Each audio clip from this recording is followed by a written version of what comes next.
From the tank on the campus of the College of Staten Island, CSI Sportsnet presents NCAA Division II women's basketball coverage in this, the final game of the 2022 CSI Conference Challenge presented by TLC Physical Therapy. The College of Staten Island Dolphins take on the University of Bridgeport Purple Knights. And once again, good afternoon, everybody. My name is Joe Foreman, alongside my broadcast partner, Nick Pavona. And Nick, our first game of the day is in the books. It was a win for the Franklin Pierce University Ravens. They improved to 1-1. The Holy Family University Tigers even up their record at 1-1 with a defeat. The Dolphins fell to Holy Family last night. This Bridgeport team beat Franklin Pierce. What are you looking forward to in this matchup between CSI and Bridgeport? I think the key for the Dolphins is they got to get out of the gate early on and often and try to get some points. They had really a lot of foul trouble earlier on in that game. They need to fix that going on, and they also got into a lot of issues with the rebounding. That was a big factor in the Holy Family getting the win. We saw it in the Franklin Pierce game, in the first game of our day. They couldn't get a rebound for Holy Family, and it led to Franklin Pierce getting a big win. For CSI, they're going to have to get some big rebounds off the glass, get some great defensive stops in order to have a chance in this game, but they need a lot of good offensive production as well. 3 words, Nick. Second chance points. Those killed the Dolphins last night. They had a lot of trouble closing out stops with rebounds. Absolutely. CSI got enough stops to win the game, but they could not close out those defensive stops with rebounds, and that really hurt the Dolphins last night. However, CSI did trail by 20 points at the end of the third quarter. The Dolphins came all the way back and made it a 4-point game with just over a minute left. Generally, Alarcon was a big part of the reason why. Yeah, I mean, the key factor for CSI getting back into that game was from the free throw line. They forced a lot of fouls on Holy Family, and they were able to cut it down to as many as 4 points. So for CSI, if they are able to, if they get into a situation like that again, maybe the key factor for their game is to maybe get into the free throw line and try to draw some fouls. But for CSI, they cannot afford to have a big deficit like that again. They're really not going to be having that many opportunities to cut deficits like that to single digits. I mentioned the big game for Jenelise Alarcon. 21 points, 11 rebounds, 4 assists. She had just 1 turnover, also had a block and 3 steals. She was fantastic. No other Dolphin scored in double figures. The most efficient Dolphin who got close to the 10-point mark was Kaya Johnson. She was 3 of 5 from the field last night. So the Dolphins will certainly need some offense from some more places than Jenelise Alarcon. They shot just shy of 40% in the game last night.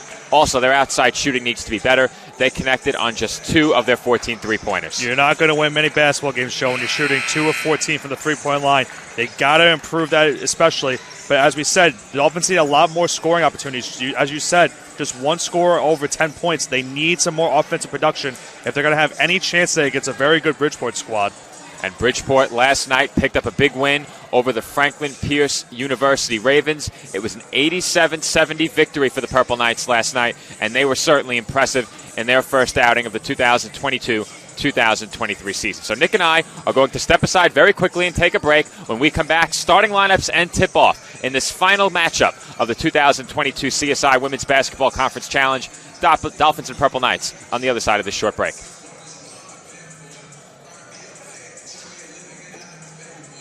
Kettle Black on Staten Island, a top 5 wing joint in America by Food and Wine magazine. Serving daily lunch and dinner at the bar or on the floor. Perfect for family and group parties with top shelf drink and delicious food. From great times with good friends. Live sports and watch parties. To Staten Island's hottest nightlife. The Kettle Black features live music and DJs weekly. The Kettle Black features daily and nightly food and drink specials. The best Staten Island has to offer is at the Kettle Black. We'll see you there at the Kettle Black, located on 415 Forest Avenue, Staten Island.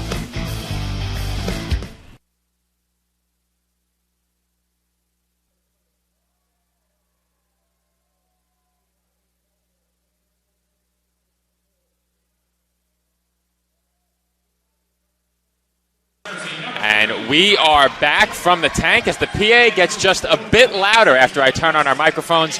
Once again, this is Joe Foreman alongside Nick Pavona on the call for this final game of the 2022 CSI Women's Basketball Conference Challenge presented by TLC Physical Therapy. Starters are being introduced on the floor. And first, I have the starters for the visiting Purple Knights of the University of Bridgeport. Starters in numerical order for Bridgeport. Number 10, Stephanie McBride. Number 11, Asia Brandon. Number 20, Amani Melendez. Number 24, Brianna Meekins. And number 30, Naya Witten. Starters for the Dolphins in numerical order. Number 2, Ashley Lambert. Number 4, Kaya Johnson. Number 12, Brianna Moore. Number 13, Jenalise Alarcon. And number 14, Lizzie LaFaro. Nick, the Dolphins adding some more size to their lineup today, going with Brianna Moore at the center spot. That's a big key to getting this win. Bridgeport, we saw yesterday, they got a lot of second chance opportunities as well, and that's what hurts CSI and their game against Holy Family. Those second chance opportunities against the Tigers. So for CSI, they really need that size and ability, and Brianna Moore hopefully can help them with that in this game against the Bridgeport Knights. It was a 17-point win last night for the University of Bridgeport over the Franklin Pierce University Ravens. The Ravens very impressive earlier, a more impressive victory last night for the Purple Knights. Yep. Amani Melendez had 25 points in that game. Brianna Meekins also had 14. It was an all-around effort for the University of Bridgeport. They did lose the battle on the glass, but they shot it so well, it didn't matter. Yeah, 13 of 21 from the three-point line, just about 62%. And for Melendez, 6 of 10 from the three-point line. When you shoot 60% from the three, you know you're having a great game. So she was huge for the Purple Knights.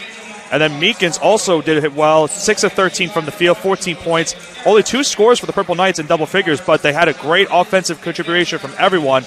And that gave them 87 points on the night and get the big win over Franklin Pierce. Dolphins finished their game yesterday very strong. They hope to carry some of that into today's game against the Purple Knights. It will be McBride and Alarcon to jump. And there you see a big size advantage for McBride ahead of this jump ball. Alarcon, not the tallest player on the floor for the Dolphins. Brianna Moore stands 6'1". Alarcon 5'9". Coming off a double-double last night. And it will be the Purple Knights possessing it first.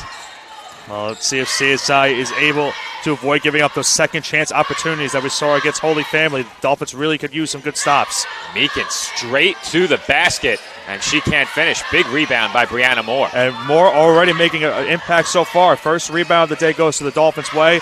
She gets inserted into the lineup. They're hoping that she can get a lot more big rebounds off the glass. Alarcon to the left wing for LaFaro. 13 on the shot clock. Another cross-court pass. Here comes Lambert on the drive. Left-handed floater is a bit short, and Lambert had the ball knocked away. Here come the Purple Knights. Nice turnover forced by the Purple Knights. Let's see if CSI can get back on defense. Brandon did a in good the corner. job. Three-pointer from the top of the arc is too strong by Witten. Rebound tipped to McBride, and she scores the game's first points. Well, that was a key factor in last night's game against Holy Family. Those second chance opportunities, Joe. Early on, McBride gets one right there. That's 2 second chance points very early. Just over a minute into this first quarter, Dolphins trail 2-0. LaFaro directing traffic, now Lambert. 12 left to shoot, and Lambert throws it into the Purple Knights bench. That's something CSI cannot afford either. Cannot afford to have some early turnovers. Going to give the Purple Knights a lot of chances to increase their lead. So for CSI, they need to, fix those mental mistakes.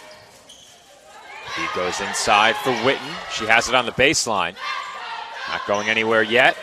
This is McBride against Moore. Moore, good defense, and McBride throws up a wild shot. Wild to say the least, Joe. Alarcon on the break, and she scores. How about a great assist from Kaya Johnson right there? Saw the open man up the court. Great job of the assist, and CSI is on the board. And a foul is called. And Alarcon picks up her first personal. And that's what something CSI cannot afford. They can't have her getting into foul trouble. So maybe that is going to be a strategy for Bridgeport. Maybe try to get her into foul trouble and force CSI to go a little bit smaller on the court. That's really been the only way to slow Alarcon down out there on the floor. Get her into foul trouble and try and get her off of the floor. When she's in the game, she always makes an impact, as the first free throw from Meekins is no good. And when you have someone like McBride for the Purple Knights, that's going to be a key factor. She can really try to force some of those fouls. The first free throw was missed by Meekins. Let's see if she can knock it down here to put the Purple Knights in the lead. No good. Now my question for you, Nick, is do you remember what happened last time these two teams met? Well, last time these two teams met, It was a 72-59 win for Bridgeport. So the question is going to be, can the Dolphins get a nice win? They also had a double overtime win, 92-88. So CSI and Bridgeport have had some close battles. And last year, Johnson gets a nice bucket right there. So let's see how this one's going to turn out today. CSI with a strong start offensively.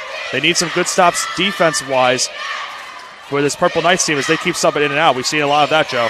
I should have specified, Nick. I meant to ask you what happened the last time these two teams met here, as Melendez is way too strong on that three-pointer. But you said it, a 92-88 win for the Dolphins in double overtime. A big factor in that game was Gia Esposito. She is not playing today, as LaFaro banks in the layup, and the Dolphins have tied the score. Check that. They've taken a 4-point lead. Yeah, great start for CSI early on. And we saw a lot from Bridgeport yesterday. When they got down a little bit early on, they would make some key subs. A lot of subbing in and out. You see right now the score sheet, they have 3 right now ready to sub in. That's going to be another factor for CSI. They got to try, avoid these fresh legs coming in for the Knights. That shot by Kaya Johnson, no good. Dolphins off to a nice start in this game. They did not start well yesterday, so you know that getting off to a stronger start had to be a point of emphasis for them, as Melendez picks up where she left off yesterday and buries the triple. And, CSI, that's got to be on the scouting report. Melendez was 6 of 10 from the three-point line last night. Cannot leave her wide open. They did it right there, and she made them pay for it. Big three-pointer to put them within 1. Dolphins lead at 6-5. 3.5 gone by in the first quarter. LaFaro wants a screen from Moore as they try and get the ball to Alarcon. Lambert, corner 3. Splash! You said it, Joe. Splashed indeed. Lambert, nothing but net. Big answer right back from the 3 on the other side of the court. Dolphins back up 4. They call her Cashley Lambert for a reason, as Brandon was fouled.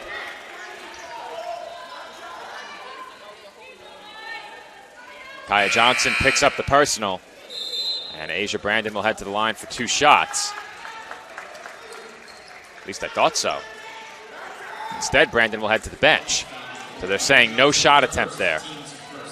I would say that's the right call, Joe. That was just before she went up with the ball. CSI by 4. Inbound goes to Witten. She's left open in the corner and throws up an air ball. Another nice outlet pass, but LaFaro had 3 purple jerseys waiting for her. And LaFaro with a beautiful bounce pass for Noemi Masinge. You love to see that, Joe. Great bounce pass by LaFaro. She saw the person under the net, got a perfect pass, and now a turnover on the other side of the court. CSI, strong start to this game, up 11-5. How about the passing on that last sequence for the Dolphins? It started with a nice outlet pass off the rebound and culminated with the 2 points at the other end. Here's a second look. And it's all about passing in the game of basketball. Great pass right there. Nice bounce pass you're going to see under the net, wide open. Couldn't have been any easier for LaFaro. Nice bucket for CSI. The Dolphin lead is 6. This is Johnson into the corner. Lambert steps back. 3-pointer. Too strong.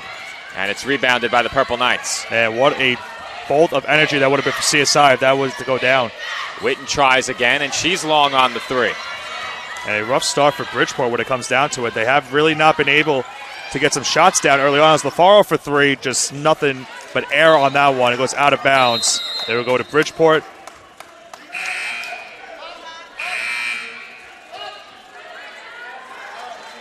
We said this last night, Nick. Bridgeport makes a lot of changes. And should specify, I said it last night. I was all alone yesterday on the call for the women's games. Well, coming from the scorer's table, I was at the statistician's desk, and I saw a lot of substitutions, so we were prepared to get those wave subs in. The old wave sub mechanic. As Melendez stepped on the baseline, or I should say the sideline. Media timeout inside of 5 minutes. With that, Nick and I will take a quick break. Our score through just over 5 minutes gone by in this first quarter. The College of Staten Island 11, the University of Bridgeport 5.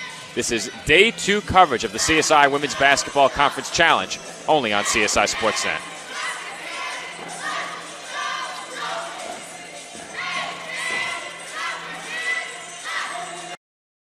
Hobra, a taco joint, Staten Island, where we're proud to have shared our family-first spirit with people from throughout New York City and the world. With indoor dining available both at the bar and on the floor. Or step outside for additional seating and an outdoor bar. serving beer that's crisp, ice cold, and worthy of a day at the beach. Cocktails that explode with flavor. And great food made with the freshest and healthiest ingredients available. Events feature food and drink specials, live music, and the best of Staten Island nightlife. Your CSI Student ID saves you 10% on your dine-in order at Hobra. Visit us at 412 Forest Avenue, Staten Island.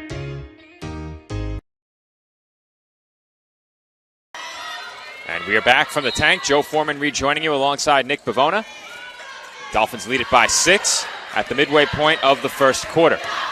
Some early stats on early on for Joe. Here we have 5 of 9 shooting for CSI. For Bridgeport, 2 of 9. So that's been a big factor into this 11-5 lead for CSI. They also have rebounded the Purple Knights 7-4. So that's been key for CSI. They have not allowed that many second chance points early on. They have a 6-point lead. As Lambert was short, maybe got tipped on that one. You have to stay with that was tipped. It will stay Dolphins ball with just 4 on the shot clock. And if you're here on the inbound pass, got to be a quick look, maybe to someone like LaFaro for 3. Try to get it, maybe something under the bucket. Masinge, air ball. Chances for the Dolphins there, just not great. And there's another turnover.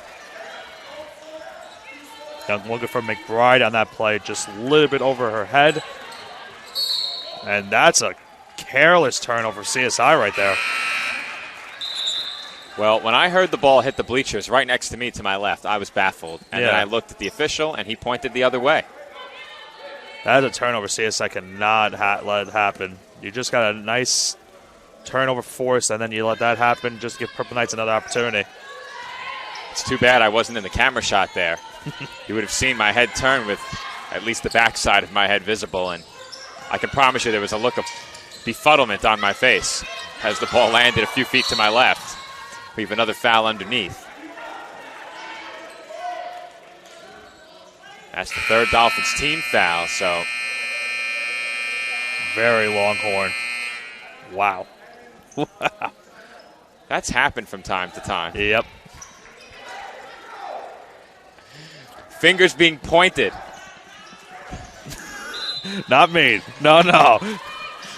But moral on that foul was, McBride forcing another foul, and she's going to do that a lot in this game. And that's CSI's got to avoid, as there's a nice bucket right there from Meekins to make it a 4-point game.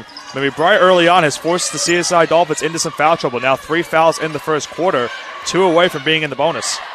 Strong finish off the window by Meekins. This is Lambert, 15 to shoot. Nick, we were an engineer away from being able to do the Spider-Man meme. Usually a 3-man crew, just Nick and I today, as that pass is tipped and stolen. Melendez up the floor for Meekins, and Meekins is fouled. And, when you have a foul like that, I like when people do that. Nice foul. You got to make them earn the points right there. So Meekins is going to go to the free throw line to shoot 2. So a chance for the Purple Knights to make this a 2-point game, as both teams are going to make some substitutions. That's Masinge's second, the team's 4th. So the Dolphins 1 foul away from a penalty situation. Jenelise Alarcon will check back into the game. Purple Knights missed their first 2 free throws, so they're looking to hit their first of the day right here.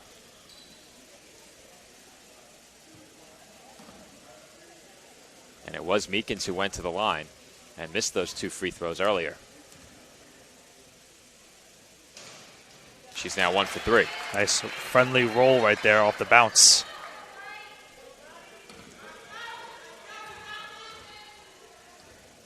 Three and a half to play in the first quarter. And the Dolphins' lead stands at 3 points. Ball is loose, and we had a tie-up. Jump ball. Jump ball. Possession arrow is going to CSI.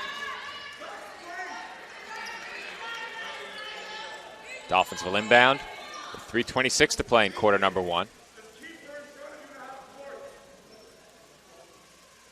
And the Purple Knights look like they're going to try and stay close by. Well, we've seen a lot of these half-court traps during this weekend, during all these tournaments and conference championship game. And, we saw in the first game how, Franklin Pierce and Holy Family both did that. Now Bridgeport tried to do it there. But a nice under the look, just missed the back of the glass. Joe, you always got to hit the box when you go into shots like that. That was a nice move by Amaya Jenkins. Could not convert, but Witten is able to convert from downtown. Score is tied at 11. Yeah, big three-pointer by Witten. And CSI, they've let Bridgeport hang around this game despite the poor shooting early on for the Purple Knights. Alarcon thought about a three. And a foul was called against Bridgeport. That's going to be their first team foul. CSI is going to need to try to do that in this game, try to force some fouls, try to get to the free throw line. They did a lot of that in the second half against Holy Family, and it led to them coming back. That could be a factor in today's game as well. Phelan looked to kick out, and another foul is called. Second time, I think they called an elbow on there. So 2 fouls immediately after going basically the entire first quarter without a foul. Fortunately for the Purple Knights, they have the fouls to give right now. Phelan thought about a three. Lambert for Alarcon, and a nice job by Alarcon to pull that pass in and finish. CSI with some nice dimes in this first quarter. Alarcon with a nice bucket right there off the assist from Lambert, and CSI is back up 2. Good balanced scoring from the Dolphins in this first quarter as well. And that's Asia Brandon knocking down a deep two-pointer. This Purple Knight team, Joe, they can shoot. We saw it yesterday. They're starting to get a little bit more rhythm now here late in the first quarter. This game's tied to 13 apiece. It's a 5 of 12 start for Bridgeport, 6 of 13 for the Dolphins. Alarcon wants to drive. Sends it into the corner. That's Jenkins. Alarcon wants it back. And she's fouled. That's now 3 fouls forced by the Dolphins. So they're 2 away from getting into the bonus. And a great job by them on the defensive side also. They had 4 fouls immediately early on in this game, have not committed a foul since. Score knotted up at 13, and certainly not the time that you want to put the opponent in the bonus, as Brianna Moore will try a mid-range shot. No good. Phelan got her hands on the board and pulls it in. Great offensive rebound right there to keep the possession going, as that's now the 14th foul on the Purple Knights. Wow. So now the Dolphins are a foul away from being into the bonus. That's 4 fouls in about 2, not even maybe a minute. I would say about a minute exactly. That is the 4th foul in the last 60 seconds on the dot. Dolphins will inbound from the baseline with 20 on the shot clock. If you're head coach Mike West, you're not happy about the fouls in this last minute. Floater is good. Amaya Jenkins. Nice cut to the basket by Jenkins, and another great heads-up play for the Dolphins. Brianna Moore made a nice assist. Brandon was fouled. She took it hard to the basket. I believe Moore was the one that was called for the foul. So now, with a minute 31 left in the first quarter, the Knights are in the bonus, so they're going to be shooting free throws either way, even if it wasn't a shooting foul here. Asia Brandon to the line for 2 shots. First is good, and we have a 1-point game again. Early point totals first for Bridgeport. 3 players with 3. Make it 4 now after Brandon hits the first free throw, and she now has 4 after the second. And we saw that in that game last night from Bridgeport. They had a lot of balanced scoring, and that's what makes good teams, Joe. Not really 1 or 2 player demented, teams. Always a good about, offensive scoring when it's balanced. Brandon. And that's going to put them in the bonus for the Dolphins now. Brandon leads Bridgeport with 4 points. Jenelise Alarcon heads to the line. She also leads the Dolphins in scoring with 4 points and has a chance for more at the stripe. He had 5 fouls in over a minute for the Purple Knights after going the entire first quarter without a foul. So the Dolphins have really forced their way onto the free throw line here. Bridgeport fouls at 244, 241, 152, 144, and 113 as Alarcon can't hit the free throw.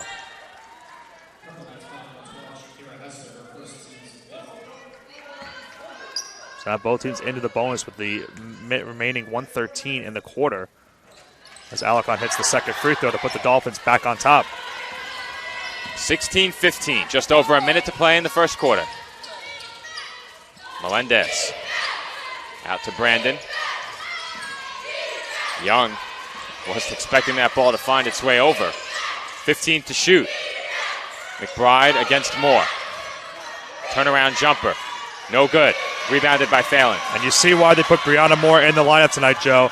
Right on McBride. Did not give her any chance to make an easy shot. And great defensive play. As that one just stayed in bounds, so missed by Alarcon. I thought it went over. I thought it did too. McBride can't finish. Another great job by CSI. Alarcon got back down on defense, and Brianna Moore was there as well. They have really forced some tough contested shots on McBride early on in this first quarter. Dolphins can hold for the last shot here. Just a 1 second differential between shot and game clock. Phelan, deep three-pointer is good. Big three. 10 seconds to go for the Purple Knights as they'll try to draw up something here to try to get a score. And it's going to fortunately be a foul on CSI, and with them being in the bonus, the Knights will shoot free throws. That's a bad foul by CSI. They had the ball handler trapped right in front of their own bench. Jenkins was the one that was called for the foul, so definitely not a heads-up play right there. So now he gives the Purple Knights a chance to make this at the very minimum a 3-point game, but for them, hopefully a 2-point game. Asia Brandon right back at the free throw line for 2 more, and she hits the first. And it seems like you don't want to put her at the free throw line. There's been nothing but net so far on all of her free throws. 2 for 2 once again. 5 seconds on the clock. Still time for the Dolphins. Definitely get a nice deep pass right here. Try to get something. That's a good inbounds pass. Here comes Kyra Rose to the basket, and she can't finish. That'll do it for the first quarter, as the Dolphins will settle for a 2-point lead at the end of one. Our score, the College of Staten Island 19 and the University of Bridgeport 17. This is Day 2 coverage of the CSI Women's Basketball Conference Challenge presented by TLC Physical Therapy.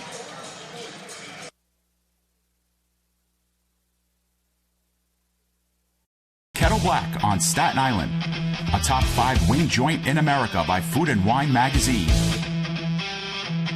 Serving daily lunch and dinner at the bar or on the floor. Perfect for family and group parties with top shelf drink and delicious food. From great times with good friends. Live sports and watch parties. To Staten Island's hottest nightlife. The Kettle Black features live music and DJs weekly. The Kettle Black features daily and nightly food and drink specials. The best Staten Island has to offer is at the Kettle Black. We'll see you there at the Kettle Black, located on 415 Forest Avenue, Staten Island.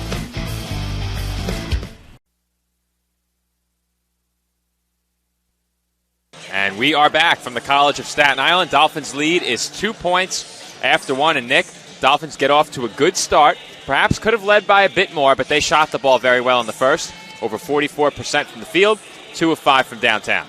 Yeah, great start for CSI early on in the game. The issue really down the stretch of that first quarter was foul trouble for both teams, and it led to a lot of free throws.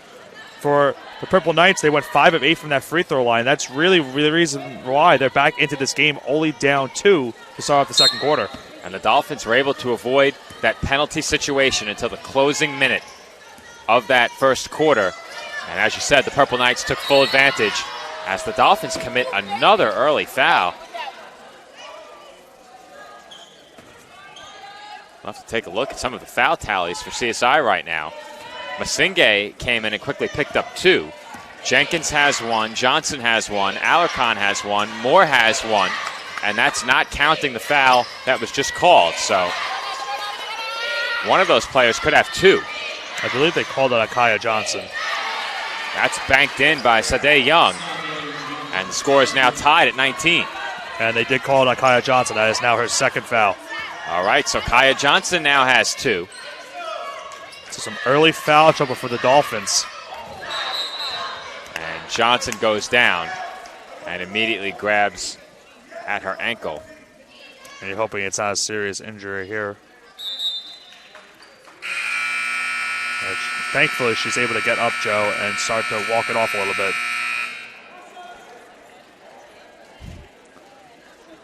That was some horn.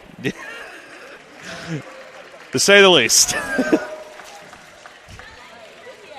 It gives you a nice wake-up. You know, if you're a little bit tired, wakes you up a little bit. Hopefully that'll be repaired by Saturday. 9:15 to play in the second quarter. That officially goes down as a Dolphins turnover. Meekins on the crossover, had it poked away. Brandon out to Young. Young pulls up, tough shot, and she sticks it. You said it, Joe. That was a tough shot for Young. Hand in her face, but she was able to knock it down, and the Purple Knights have the lead. Purple Knights by 2, just over a minute into the second quarter. Feed inside for Alarcon, count it, and 1. And 1 to say the least. Alarcon got a nice lucky bounce on the rim, gets a big and 1 to tie the game and has a chance to give CSI the lead. And we'll get a second look at that last Dolphins basket as Alarcon heads to the line for one more. And she gets the friendly roll off the rim. Foul on Vienna Knox. And Alarcon has a chance to put CSI back ahead. And you see what they did, Joe. As soon as Alarcon scored, they put Stephanie McBride right back into the game to try to get some size down low and avoid her getting more buckets. Dolphins lead it again, 22-21. And Young has it taken away by Rose, and Rose she almost lost it. And she saves it along the baseline. Alarcon brings it across center court. Hand off to Lambert. Now LaFaro. Alarcon on the right wing. 12 to shoot. Feed inside. And that shot was partially blocked, and Rose, after grabbing the offensive board, was fouled. Definitely looking for a foul on the first shot attempt, but was able to draw it off the offensive rebound.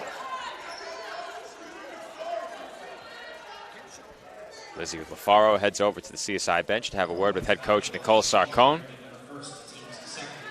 Meanwhile, Purple Knights head coach Mike West continues to shuffle players in and out of the game, as we were calling them last night, Certainly making his line changes. Certainly a nightmare for the statistician stable, to say the least. First free throw was hit by Rose to put CSI up 2. She'll have to knock this one down and put the Dolphins up 3. And that she does. CSI with a 24-21 lead as the Knights come down to the court. Tough spot for Melendez as she almost got trapped. Dolphins applying a lot of pressure here defensively, especially that's a on good the job wings by and them. in the corners. And McBride finishes for 2. I mean, that's a tough bucket for McBride. Alarcon was there, made perfect defense, just a great offensive play by McBride. But you said it, Joe. Melendez, as soon as she got the ball on the three-point line, CSI was right there to double-team her. That's going to be a really big key down the stretch of this game. They're going to have to do that to avoid her going another game like 6 of 10 from last night. That shot by Perry rattles out. It's halfway down. Melendez attacks and got it to Meekins. Meekins in traffic is blocked by Alarcon. Here comes Lambert. LaFaro ahead. LaFaro stops. Gives it up to Rose, and Rose throws one off the frame of the backboard. That dribble killed it, Joe. Rose definitely did not need the dribble on that play. Had a chance to go up with it, but that dribble cost her there, as now it's foul at CSI. Fast-paced action back and forth as Bridgeport make another line change here. 3 players on, 3 players off. We saw a lot of that last night, as you said, Joe. Big-time line substitutions for the Purple Knights. I had full faith in Ewan Lewis last night. I have full faith in Lewis and Sal today. As Melendez buries another 3 from right in front of the Dolphins bench. Well, you talk about faith, Joe, and the Purple Knights have a lot of faith in Melendez from the three-point arc. You saw it last night going 6 of 10. She hits another one right there, her second three-pointer of the game to give the Purple Knights a 2-point lead. Bridgeport wasn't shooting well to start. They've turned that around quickly as LaFaro splashes a 3. We're starting to get a little bit of a three-point shootout here at the tank LaFaro knocks it down. CSI is back on top. A lot of scoring early in this second quarter. Dolphins back ahead by 1. Young for 3 off the back iron, and Lambert pulls in the rebound. Already 17 points scored in quarter number 2. LaFaro for Perry. Pass was tipped. Dangerous pass. Alarcon floater. Short. Young into the corner for Creighton. Creighton dribbles across the lane. Pull-up shot by Melendez is too long. Perry up the floor. Now Lambert on the left wing. LaFaro for Perry. She's left open. Splash. Splash. Joe, a lot of three-pointers in this second quarter. Dolphins now have a 4-point lead. And an offensive foul. In unison, we make the call. Jinx. Splash, offensive foul. You can't keep me silent for long, Nick. I won't abide by any jinx. I'm sure you won't. Another line change for the Purple Knights. As the Dolphins will inbound from right in front of their own bench. The CSI lead is now 4. 2 threes for CSI, 2 makes for CSI. The Knights 1 of 2 from the three-point line, so both teams not off to a good start here in the second quarter from the three-point arc. That's a poor pass by Moore. Here comes Brandon, and she lays it in for 2. Brandon's had herself a nice first half. Now a 2-point game after that steal and layup. Asia Brandon now has 8 points. LaFaro over to Moore. Now Lambert, 15 on the shot clock. Rose wants it in the post. Rose with a fall-away hook, grabs her own miss. Put back, also no good. And it's going to be a foul against the Dolphins. It's going to be a foul, I believe, on Brianna Moore. No, they're going to call it on Kyra Rose. As we're going to head into a media timeout.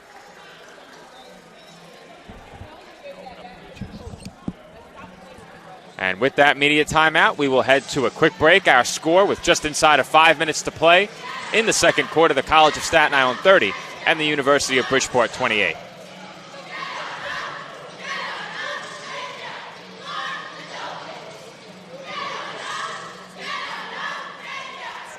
For me, just kind of was the glue that kept my family together, I feel like.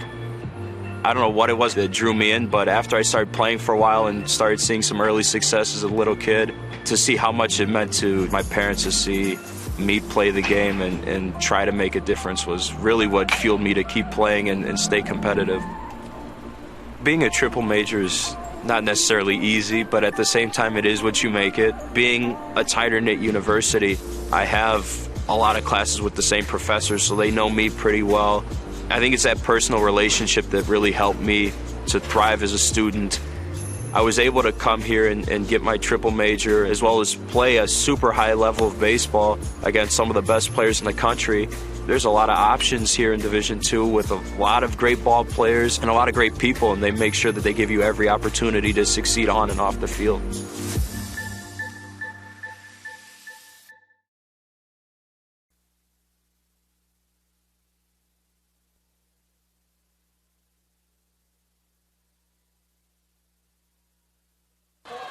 We are back from the tank. Dolphins lead is 2 points, but the Purple Knights have it. Just inside of 5 minutes to play in the first half. And we have another whistle and another offensive foul.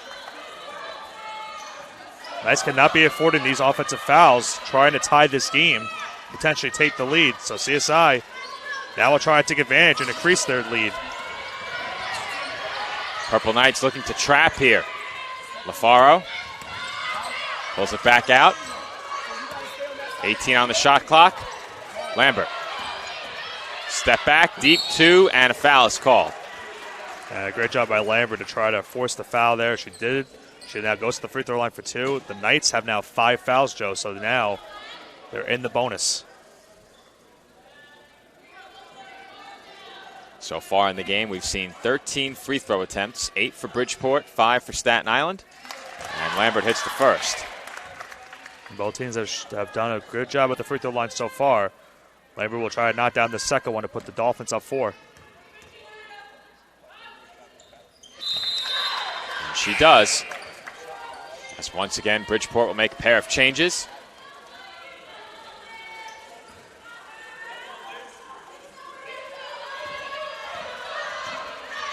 Purple Knights now trail by 4 points as Brandon, who's had a nice first half, brought the ball across. That's Melendez up top to McBride. She looks to drive, and she's fouled. That's another foul on Moore. Dolphins really piled up the fouls in this first half. That's Moore's second. Johnson already has 2. Masinghe already has 2. 3 other players with a single foul. So CSI is going to have to avoid that foul trouble the rest of this game. Said Joe, 3 players now with 2 fouls, 3 others with 1. If none of those 3 players pick up a foul before the start of the second half, they'll be okay. But if one of them do pick up a foul, you go into a bad position where you may have to expand the rotation a bit. McBride 1 of 2 at the line. It's a 3-point game. Under 4 minutes to play in the tank in the first half. Dolphins with a 3-point lead. Let's see if they can get a bucket right here to extend their lead by 2 possessions. LaFaro looks to drive, and that's a good look, but Phelan, who was open, had the pass sail right past her. The pass was off the mark, but a good idea from LaFaro. Great idea, just poor execution, as you said, Joe. Just a really tough break for CSI right there as the Purple Knights have a chance to make this a 1-point game or potentially tie it with a 3. Brandon gives it up to McBride, and now Meekins will look to drive. She goes down. Oh, they're gonna. That's a tough one, Joe. The tank is not happy with that call. No, they aren't. They are looking for a travel on that one, but the foul was called. Let's see if they have a case. There was a lot of contact, so I will say that.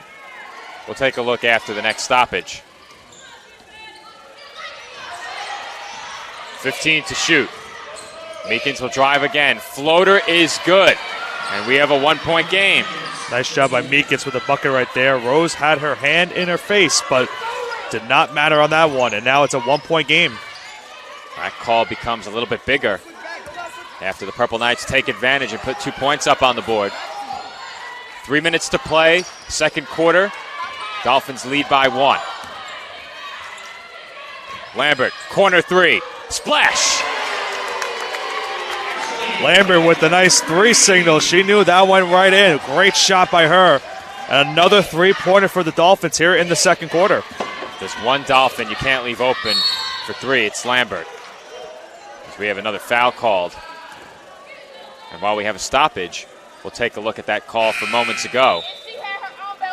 Now that last foul for CSI is also going to put them in the bonus, so the Knights will be shooting free throws. You see there, Joe, there was a lot of contact, so I can understand the groans from the stands. Definitely could have been a travel call, but at the end of the day, it was called against the Dolphins. And now it's even more crucial because if not for that foul call, it would be 14 fouls for the Dolphins. But with that last foul, now it puts it at 5. It's fair to say the crowd is partial to the home team, but Bridgeport certainly has their share of support, especially right behind us. As we mentioned earlier, these two teams, the last time they met here, played a thriller. Double overtime, 92-88. Staten Island took the win. At the pace we're going at, Joe, right now, could be another thriller today.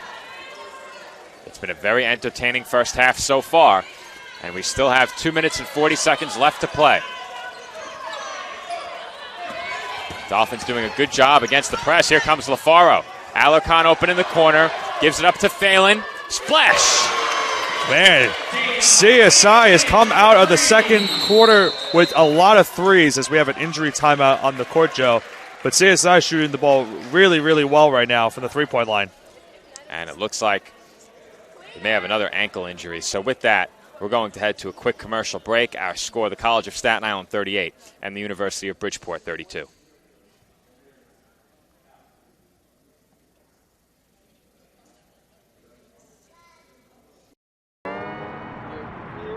Wayne State Medical School has been my dream medical school since I was 5.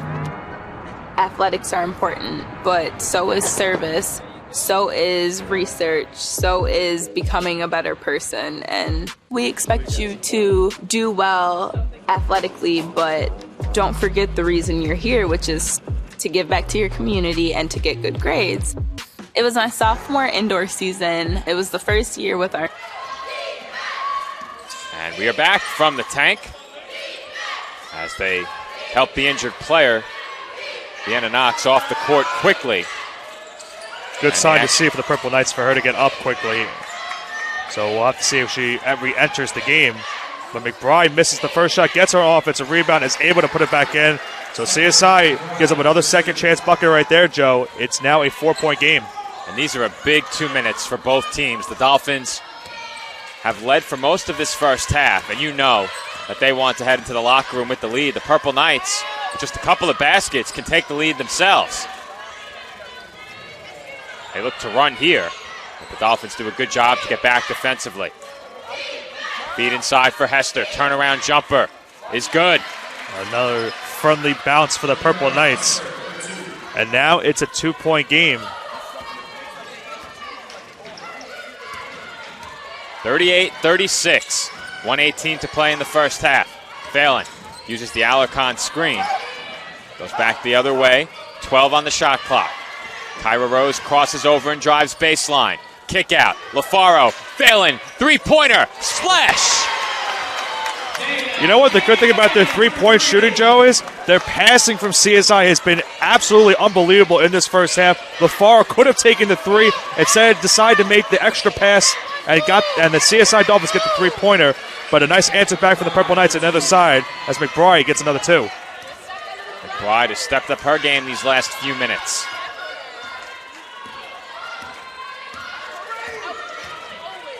Dolphins had a chance to go 2 for 1 if they wanted. That's gone by the wayside as Rose goes to the basket but couldn't put it in. Rose was also looking for the foul. No call there. Purple Knights will try to hold on for the final possession of this first half. They got a chance to tie the game going into the break. I mentioned the way McBride's been playing these last few minutes. She now has 9 points, tied for the team lead with Asia Brandon. 10 seconds remaining in the quarter. McBride goes to work again, and she is stuffed by Alarcon. Second attempt, no good. Rebound goes to Meekins, and she's fouled. Oh, that is a heartbreaker for CSI. 0.7 left on the clock. You hear the groans from the student section. It's a tough one for CSI. Meekins is going to go to the line to shoot 2 to try to put the Purple Knights within 1. We said it during the pregame, Nick. The Dolphins need to close out their stops on defense with rebounds. They've done a pretty good job of it so far in this game. They did not get it done on that possession. As we'll get another look at that sequence and frantic chase after that loose ball. Finds its way to Meekins, who was fouled, but she misses the first free throw. Far very happy about that miss. She would not like the foul call, but first free throw was missed. Let's see if Meekins can make it at least a 2-point game. And she does. She does. 41-39, and that'll do it for the first half. So at the end of the second quarter, College of Staten Island has a 2-point lead over the University of Bridgeport. Our score, CSI 41, Bridgeport 39. We'll send you to break with some Dolphins ball movement as Dana Phelan knocks down the corner 3 to give CSI, at the time, a 5-point lead. There you see it, left corner, splash. And with that, we'll send you to half, CSI by 2 at the break. Last call for the concession stand. Once again, last call for the concession stand.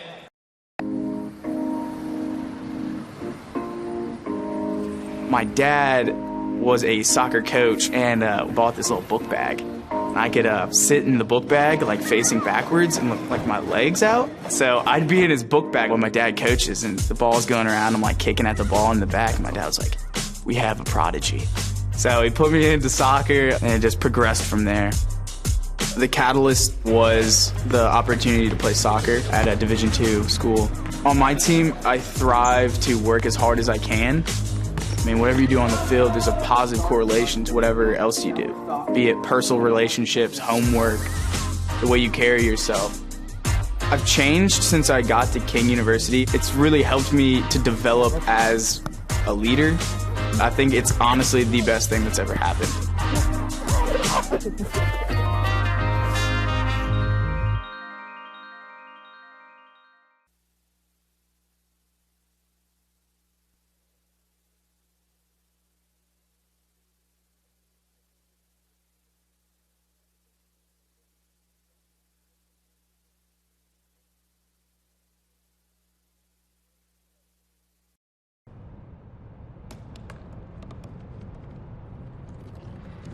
They said I couldn't dream.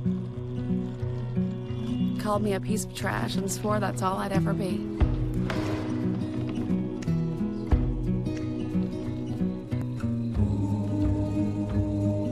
Said a bottle couldn't see the ocean.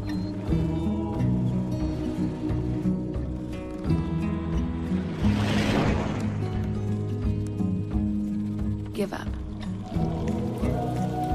Go back to the dumpster.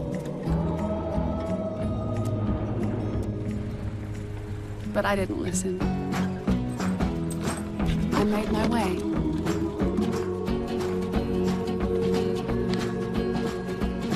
And now, I am what I've always wanted to be.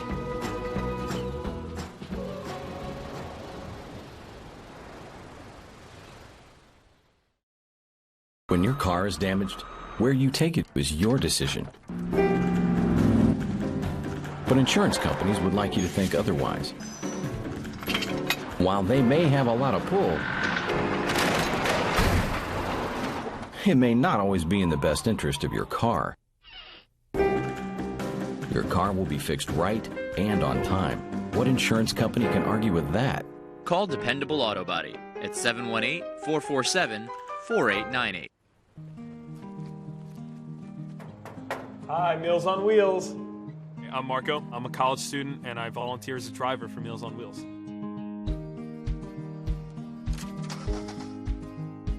I think it's awesome meeting these people. I mean, they're so interesting. They've had so many wonderful experiences in life. Your community helps to raise you up into the person that you become. Meals on Wheels is a great way to give back to that community. Hobra, a taco joint, Staten Island, where we're proud to have shared our family-first spirit with people from throughout New York City and the world. With indoor dining available both at the bar and on the floor. Or step outside for additional seating and an outdoor bar. Serving beer that's crisp, ice cold, and worthy of a day at the beach. Cocktails that explode with flavor. And great food made with the freshest and healthiest ingredients available. Events feature food and drink specials, live music, and the best of Staten Island nightlife. Your CSI Student ID saves you 10% on your dine-in order at Hobra. Visit us at 412 Forest Avenue, Staten Island.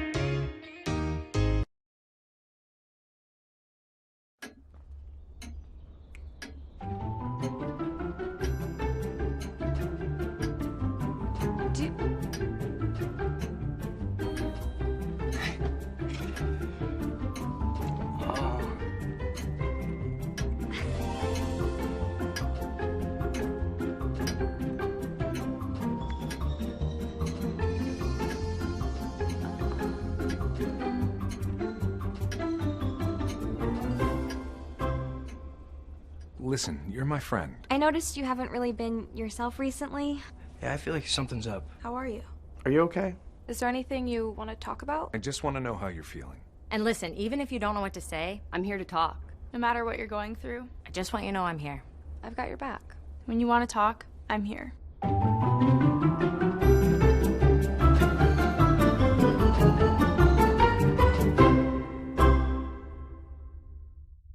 The Kettle Black on Staten Island, a top 5 wing joint in America by Food and Wine magazine. Serving daily lunch and dinner at the bar or on the floor. Perfect for family and group parties with top shelf drink and delicious food. From great times with good friends. Live sports and watch parties. To Staten Island's hottest nightlife.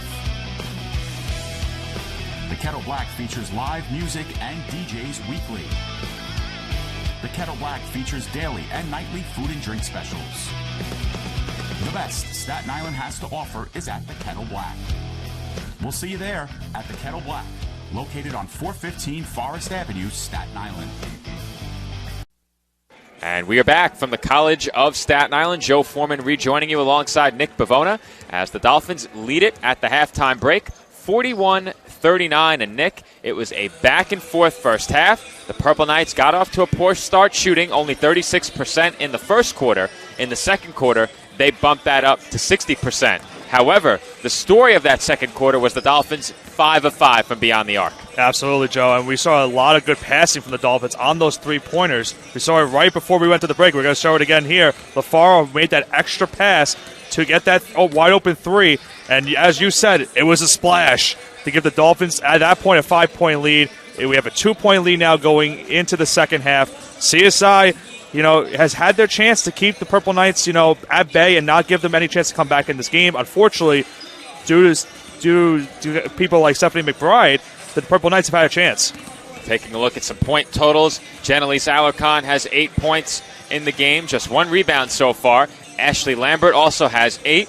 Dana Phelan has 9. She's 3 of 3 from three-point range, has made a very quick impression in her limited time with the Dolphins. This, of course, just her second game with the College of Staten Island. On the other side, Stephanie McBride and Asia Brandon both have 9 points. Leading the way on the boards is McBride with 5. She really came on strong at the end of that first half. Yeah, and we saw it. CSI would try to double-team her a little bit. We saw Brianna Moore on her a lot. Alarcon was also on her. But she made some really tough baskets down the stretch of that first half and was able to put the Purple Knights within the deficit that they're currently going into the second half. The question now for CSI is, can they keep her at bay and not let her score and force someone other on the Purple Knights to score and, force their hand?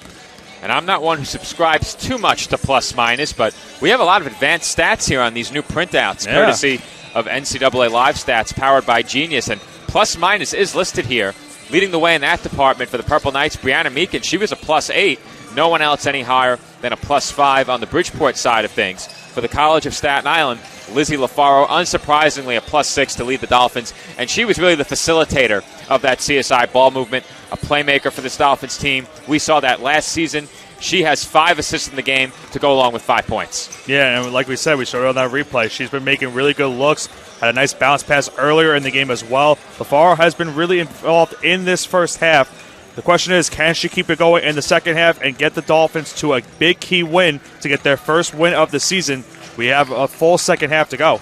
And it should be a very entertaining second half. The Dolphins are halfway to their first victory of this 2022-2023 season, but they have a very tough Bridgeport team standing in their way. And as we saw the last time these two teams played here at the Tank, this one could go on for quite some time. It was a back-and-forth game, highlighted by some clutch shooting from both teams in that game. As we mentioned during the first half, it was Gia Esposito coming up huge for the Dolphins in that game. Had a ton of big buckets down the stretch, specifically from downtown. The three-point shooting in this game, the Dolphins right now 7 of 10 overall for the game. Bridgeport not bad at 3 of 8. Yeah, I mean, the fact that Bridgeport is 3 of 8 from the three-point line, they're only within 2 points, is more of a testament to how many chances they've had inside the paint. And we have to, bring up the fact that the second chance points, Joe, 5-4, doesn't seem like a big margin realistically on paper, but CSI has allowed a lot of points inside the paint as well, 16, and most of them have come from Stephanie McBride. And I think one big difference between these two teams that we touched on already many of the Dolphins' baskets have been assisted. 14 assists for the College of Staten Island in that first half. Bridgeport playing a little bit more one-on-one basketball, especially when it comes to attacking the rim. We saw that late in the first half when McBride was working on the inside. The Dolphins doing a great job moving the ball. Bridgeport playing a bit more one-on-one. And you know what's another key factor I see it now, Joe, looking at our stats? CSI's bench points, 18 to the 6 for the Purple Knights. That's a big factor right now into this game. Dana Phelan responsible for half of those with 9, as we mentioned before. Second half underway from the tank. Dolphins have it first. This is LaFaro, left wing 3, too strong. But Alarcon with a big rebound and a turnover. Yeah, good job by McBride to get the turnover there. That pass never had a chance, even if it was caught. Witten wasn't going to be able to stay in bounds. So some early turnovers on here in the second half. CSI had a chance to get their first win of the season. They've shot really well from the three-point line. Obviously, they missed there on the first attempt. Let's see what happens the rest of the way. That was another good pass from LaFaro, but Moore got blocked. Here comes Meekins. Oh, that's a travel as Meekins scores. Yeah, Joe, I mean, we make our questionable calls when it comes to stuff like that. That definitely looked like a travel from here. We'll get a second look at it shortly as Lambert can't connect on the 3. CSI is shooting 2 threes to start off the second half, missed them both. Brandon on the pull-up. She was hit, and the rebound goes to McBride. Melendez, floater, in and out. Good defense from the Dolphins, and that great heads-up pass by Johnson. But there's going to be a foul on the court. It looks like it's going to be against the Purple Knights. That's a hard collision. LaFaro got hit in the face. And I think they said that it's just going to be a shooting foul, so it looks like LaFaro's going to go to the free throw line. Well, here's a look at that last basket. We're going to wind that back a bit further. Call was a shooting foul, so LaFaro will be at the line for 2 free throws. But here's another look at the replay.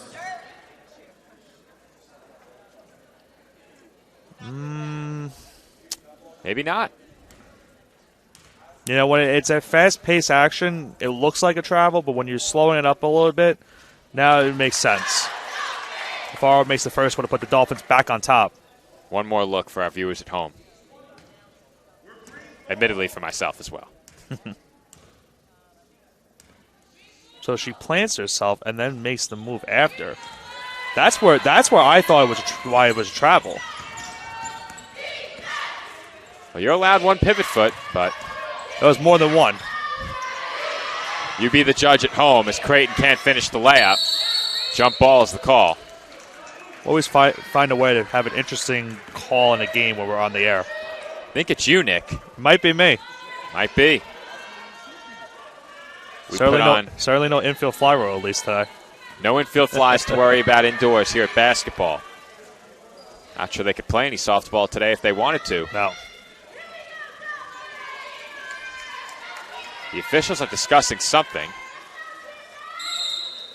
Thought maybe they might be headed over here. I'm always ready for them. 15 to shoot for the Purple Knights. Wide open in the corner is Creighton. And she throws up an air ball. 12 on the shot clock. Young with the rebound on the play. Good job by her. Creighton is stripped, and it's taken by Brianna Moore. Moore's had a nice impact in this game. Got the start today over Rose, and she has done a great job defensively as she gets a turnover forced right there. Rose got the start in yesterday's game, as you mentioned. Didn't play many minutes because of foul trouble as Alarcon finishes, count it, and one. Alarcon fired up after that and one right there.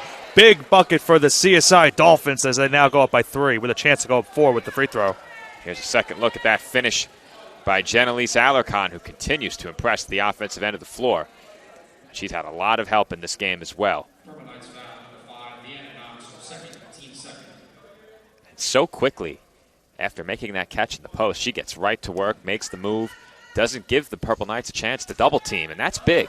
That's huge. As you said, Joe, no hesitation. You cannot have that when it comes to moves like that. As she's able to make the free throw to convert the N1. CSI has a 4-point lead.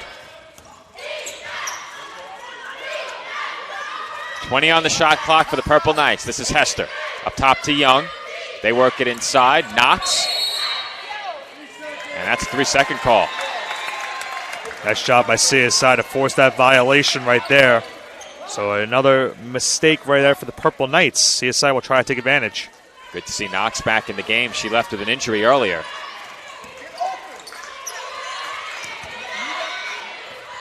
Bridgeport applying a bit of pressure here as the Dolphins take it across the timeline. 20 to shoot. Johnson for Lambert. Guarded closely by Young. She gets a screen. Lambert to the rim. Floater. Off back iron, and the rebound goes to Knox. Yeah, just a little bit too much oomph onto that shot by Lambert as there's a three-pointer just missed, rebounded by Alcorn. Another good look for Witten. Excuse me. Witten hasn't had the stroke from the outside in this game. Just 1 of 4 from downtown. 15 to shoot for the Dolphins. Not a good ball movement right now from the Dolphins right here. Johnson fakes, throws it inside. Moore pulls it down, and she traveled. Yeah, just a tough pass to Moore right there from Johnson. She lost it and it was eventually travels, as now we're going to have a bunch of substitutions here, Joe. Another line change, as you would say. I would say that. I think that's fair. Now, that pass that Moore brought in, I wasn't sure she was the intended target. I think it was going to Alcaron. I think you're right. Brandon over to Creighton. Dolphins doing a good job denying the ball on the inside as they force yet another turnover. A lot of turnovers now being forced by CSI. Purple Knights have really made some careless mistakes here in the third quarter. CSI, though, has got to take advantage of it, Joe. They really have not been doing that much in this game when it comes to points off of turnovers. That's 11 Bridgeport turnovers, 3 in this quarter. Johnson with 18 on the shot clock. Now Lambert. Alarcon. Kick out. LaFaro. She takes it all the way in. Finds Rose.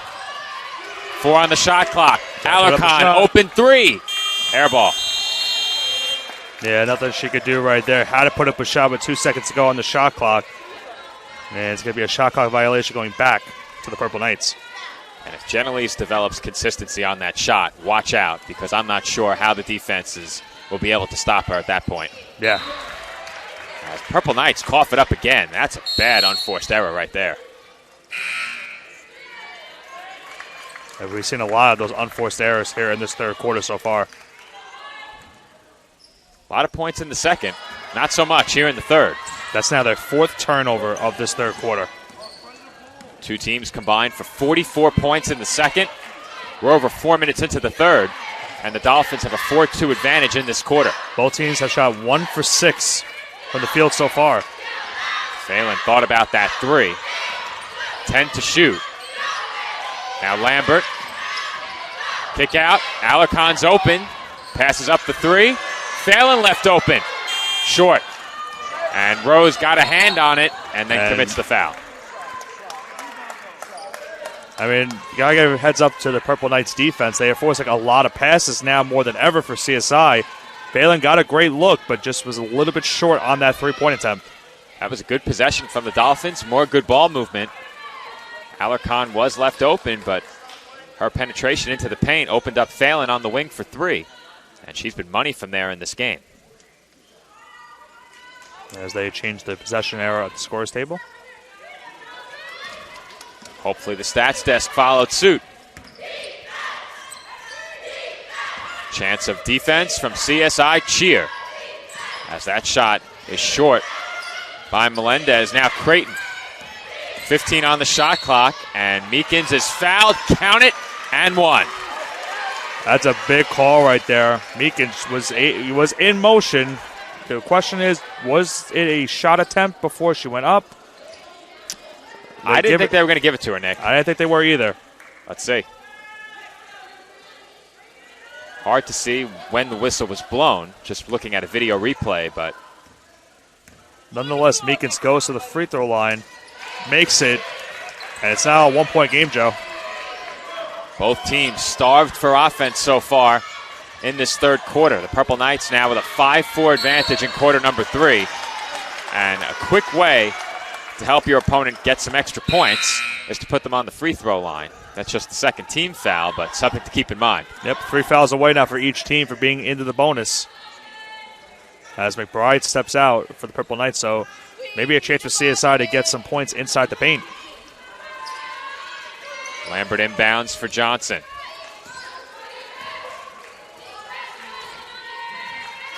Just 9 points combined so far in this first half as Johnson coughs that one away. On the drive, that was Meekins. Offensive foul is the call. Heads up play by Kaya Johnson to draw the offensive foul. So it's been a mix of some poor offense, but also some really good defense in this third quarter. We had that great second quarter with all that offense. Both defenses have had a great start to the third quarter with CSI up 1. Dolphins' lead is 45-44 with just inside of 5 minutes to play in this third quarter. We'll be right back with more NCAA Division II women's basketball in this final game of the 2022 CSI Conference Challenge, presented by TLC Physical Therapy. Being a champion takes more than skill, more than endless drills, more than using your head. Being a champion takes the heart to give it your all, the agility to thrive from any angle, and the relentless drive to be the best. Welcome to Division II, where the pursuit is yours to create, and the question isn't, can you do it? It's will you?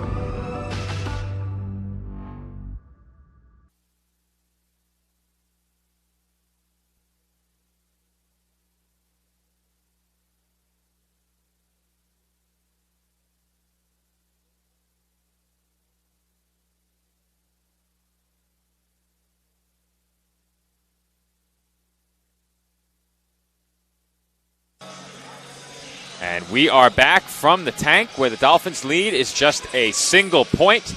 Both teams struggling from the field in this third quarter, Nick. The Dolphins just 1 of 7 and Bridgeport 2 of 8. Yeah, I mean, it's been like I said before we go into the break, it's been a mix of some poor shooting for both teams, but also some good defense. You saw Kaya Johnson, before we went into the break, drawing that offensive foul. So we've seen some heads-up defensive plays from both of these teams. Now the question is going to be, will there be some points scored in this third quarter? Only 9 points combined so far, and just a little bit under 5 minutes right now in this third. Dolphins will inbound. Purple Knights right there with them, ready to press. Phelan will bring it up. She's doubled, and Meekins takes it away. Then Phelan is whistled for a foul.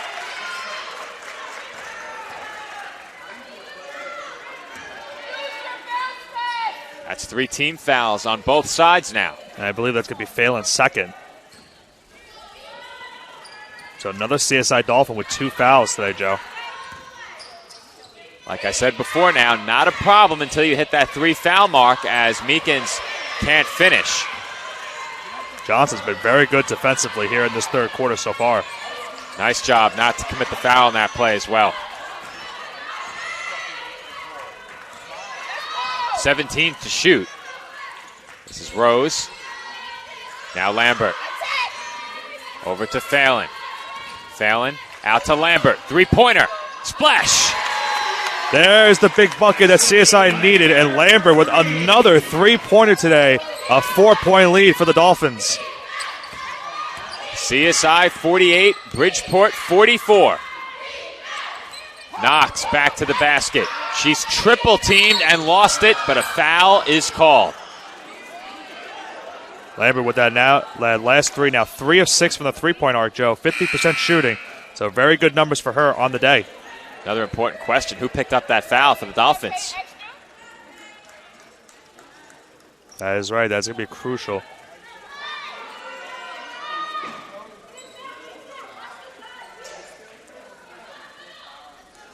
That's 4 team fouls on Staten Island. Still no announcement. We can check the play-by-play. And it was on Lambert, her second. 3-pointer from the left corner is an air ball. CSI trying to go up-tempo and try to get a quick bucket right here. Phelan left open. No good. Alarcon the rebound. Lambert thought about it. Dolphins have a one-player advantage. They find the open Phelan. Good travel. And she travels. No better way to take the air out of a home crowd than to travel on what would have been an open three-point look. Well, certainly would have been a big three right there, too, for CSI. That would have increased their lead to 7. But the travel keeps it a 4-point game as Kaya Johnson checked out. Johnson out, LaFaro back in. She's also played very well in this game as Alarcon tiptoes the baseline and makes the steal. Great play right there to stay in bounds and keep the possession going and not give the Knights another opportunity. Lambert on the drive. Rose up top. Alarcon. She travels. And these are turnovers that CSI cannot afford. They're going to give Purple Knights too many chances and put them right back into this game. Only a 4-point game, so you really cannot afford to be turning the ball over here in the third quarter. And the Dolphins have shot it so well from the outside. They've moved the ball effectively. Make Bridgeport stop you. Keep getting quality shots. Don't give it away on unforced turnovers as McBride can't finish. And Alarcon got her hands on that one before Lambert pulled it in. Alarcon has done some great defensive work against McBride today. McBride has not really been effective shooting-wise in this game, but still on top of the Bridgeport offensive leaders for points. Rose floats it up. I think the foul came ahead of the shot. That's going to be the 14th foul of the night, so now both teams are one foul away from the bonus. As another line change, Joe. 3 players on, 3 players off for Bridgeport. 20 on the shot clock. The Dolphins will inbound from the baseline, leading by 4.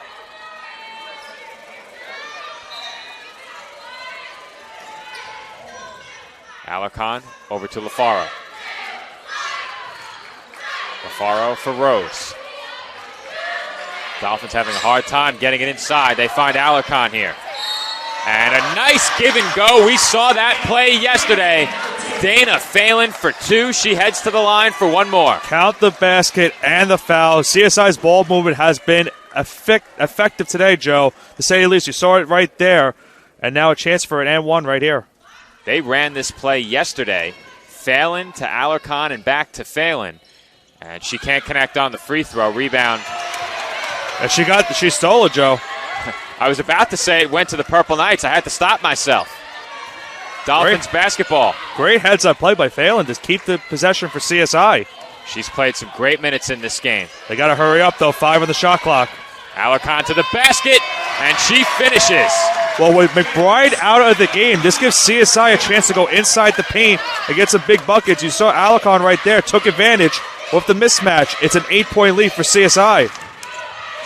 52-44 Staten Island, and Knox banks it in. That was a tough shot, to say the least, from Knox, who got injured early on in the game. Back in and making a big impact for the Purple Knights. It's back down to 6. That 8-point lead was CSI's largest of the game.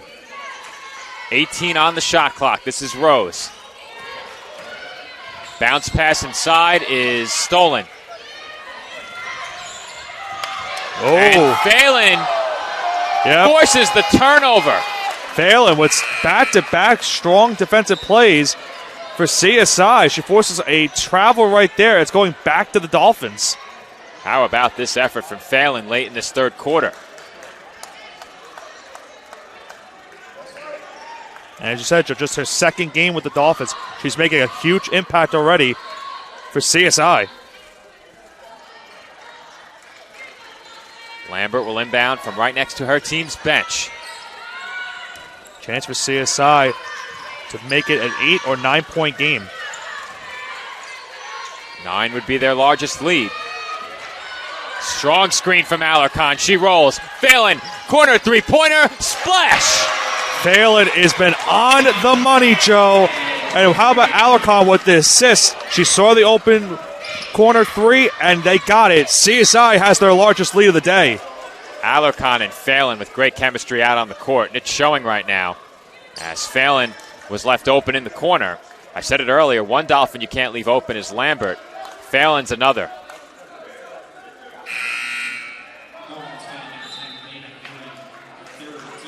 And that's big, Joe, because now that's Dana's third foul, so she's going to have to check out of the game. but she made a huge impact before checking out. Asia Brandon back to the line. And we spoke about it earlier. First team to get into a bonus situation could be at an advantage, but now the Purple Knights trail by 9, and there's only 48.3 left in this third quarter. And with Dana out of the game, she's been effective from the three-point arc, Joe. So now CSI will have to try to lean on some other scores to get some points down the stretch here in the third quarter and early on in the fourth. Dolphins could go 2 for 1 if they hurry. Instead, they'll run their half-court offense. Still 14 to shoot. And with McBride back in, let's see if they try to go for the three-point arc shot right here. They wanted to pick and roll with Alarcon. They may have been running that same play again. 1 to shoot. Lambert floater is in. Wow. Lambert having herself a day. Alarcon with another great look. CSI gets the bucket just before the shot clock expired. Largest lead for Staten Island. Melendez, big three-pointer. That is a huge shot for the Purple Knights. And after 3, we have a 7-point game. The College of Staten Island 57 and the Purple Knights 50. And we're back for the start of the fourth quarter. Dolphins will possess the ball first. The officials paid a visit over to our commentary desk. That was the reason for the extended break. They wanted another look at an offensive foul call from that third quarter against Bridgeport. They just wanted to be sure they had the right player on the foul, and it was indeed Meekins who picked up the offensive foul. That sent us into our third quarter media timeout. Creighton floats one up and in. What a tough shot by Creighton. That's a big one from Creighton. It makes it a 5-point game. We've got a good one on tap, Joe. Just a little bit under 10 minutes to go. Only a 5-point game. Dolphins just led by 10. A huge 3 by Amani Melendez at the end of the third. And that's a big basket there by Kyra Rose. Kyra Rose with a nice move to the bucket. We saw a couple of those moves last night, Joe. Makes another one right there. Back to a 7-point game. Rose snaps a 5-0 scoring run for the Purple Knights. 15 on the shot clock. Young can't find anywhere to go with it. They work it around. Creighton in the left corner. Gets a screen from Knox. 7 to shoot. Witten inside. Knox double team. Back to Witten. Three-pointer is short. Knox with the board.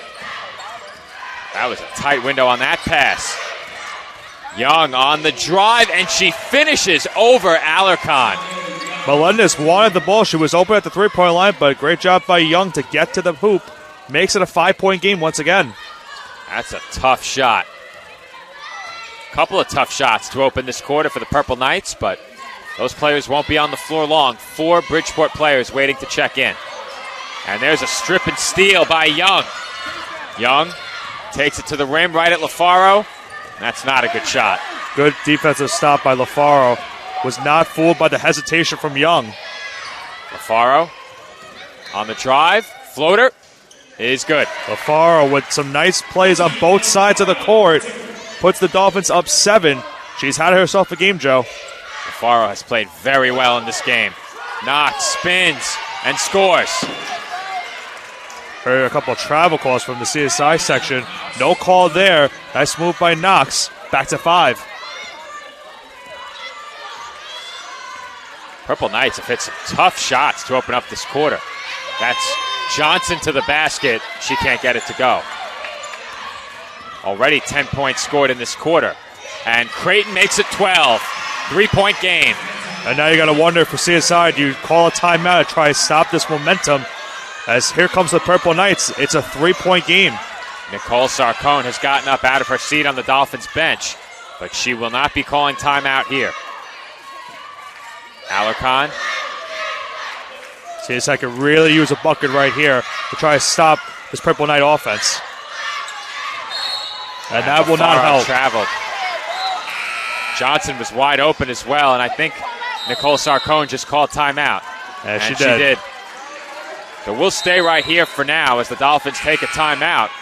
I have several replays from back at the end of that third quarter when the Dolphins really jumped out in front in this game, and we'll go back and take a look at some of those. First up, that give and go from Alarcon to Phelan, and she finishes through the contact for the basket and one. Just moments later, Alarcon takes it to the rim, and she finishes a tough shot. That put the Dolphins up by 8, their largest lead of this game. Overall, I believe was 10 points. You would be correct. So continuing through toward the end of that third quarter, Dolphins here leading by 6. Phelan forces the turnover. That was right after a Dolphins basket. And CSI gets another opportunity immediately after scoring. And they make the most of it as Alarcon finds Phelan open in the corner. She buries the triple. And with that, Dolphins took a 9-point lead. Our final replay of the quarter comes right here. Out of a double team, Kaya Johnson finds Kyra Rose. Bounce pass inside. Alarcon for Lambert. The floater is good.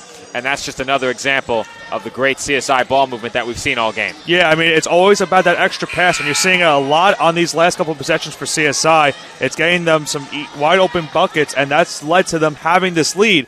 But now the Purple Knights have made it a 3-point game, forcing some of these last-minute turnovers for the Dolphins. So CSI really needs to clamp up a defense with under 7 minutes to go in a 3-point game. CSI lead is 3 points. Purple Knights with a chance to tie it with a triple. Up top, Meekins thought about it. Now Witten. CSI double-teaming McBride as soon as she went into the post. That's Petaway who just entered the game. As that shot's good off the window, Brianna Meekins again, and we have a 1-point game. Meekins has certainly been involved in this game for Bridgeport, as now it's a 1-point game, Joe. She now has 11 points. I did not know that they had season stats generated in our live stats application. I've never seen that. As Rose floats that one up, it's no good. Well, correction, Joe, she has 13 points now with the updated last score. I took a look at my iPad. I'm like, wait a minute. Are those season stats underneath? I thought I was saying things too. I have never seen that feature. That's a great feature. As Meekins can't connect on the 3. Rebound goes to McBride. Tough defense from Alarcon. Brandon for the lead. It's good. Asia Brandon from downtown. Wow. And the Purple Knights have a lead. Their largest lead of this game was 2. They're up 2. 5:40 to go in the fourth quarter. CSI has let this one fall away.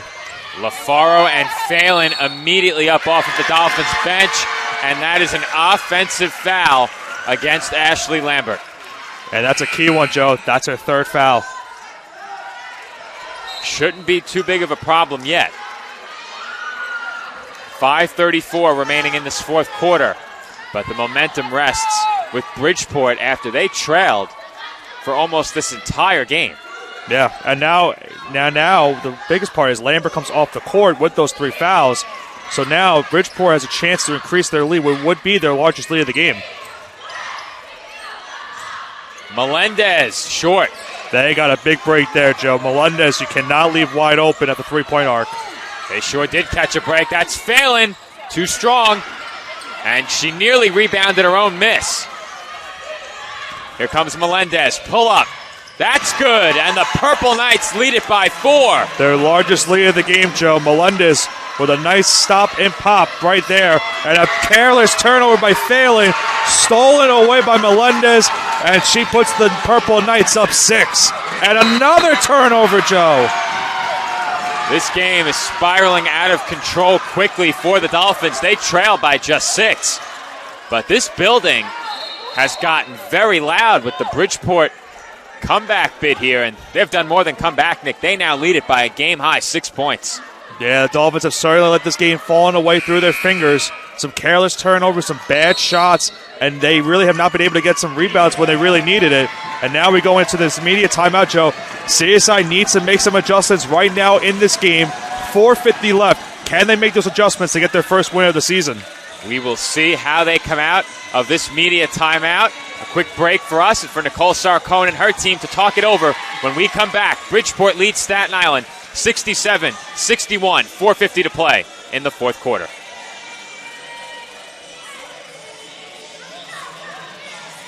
Being a champion takes more than talent, more than the perfect pass, more than using your head. Being a champion takes the spirit to always push harder, the ability to overcome any hurdle, and the fire to be the best. Welcome to Division 2, where the pursuit is yours to create. And the question isn't, can you do it? It's, will you?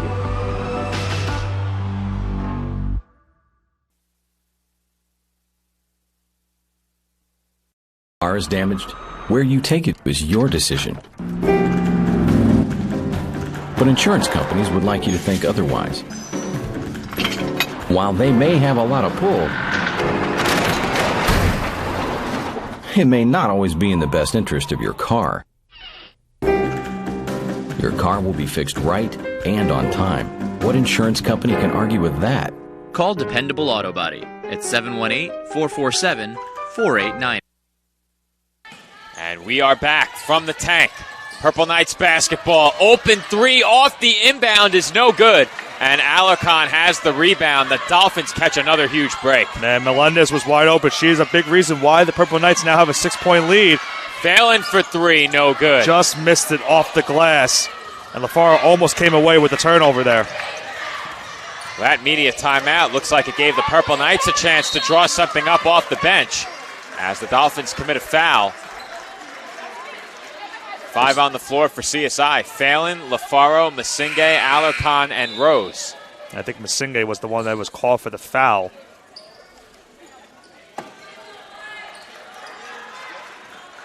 Bridgeport lead 67-61. So that's her third foul now, Joe. That's only 2 team fouls on the Dolphins, so at the very least, they won't have to worry about the penalty for a couple of minutes, you'd hope. Can't afford to give away points at the charity stripe.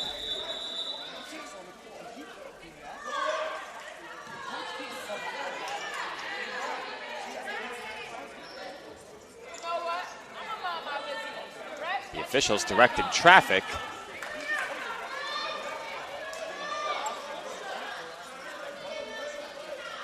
We still await a couple of free throws. It was Knox who drew the foul on that last attempt inside. And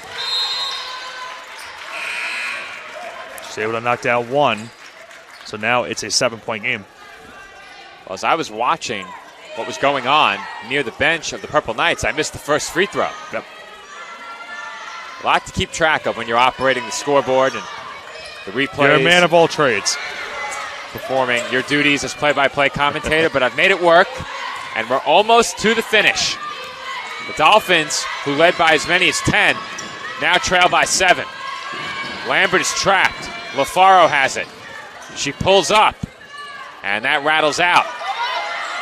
Rose, offensive rebound. That's a big offensive rebound. CSI's got to get a bucket here, Joe. They really have been struggling offensively, as it looks like it's going to be a foul on the Purple Knights, and it looks like it's going to be on Hester. That will reset the shot clock to 20.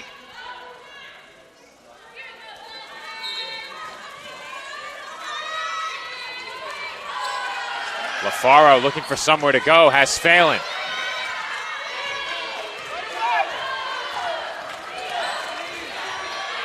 Phelan inside to Alarcon. They cut off Phelan nicely, but Alarcon takes it in for 2.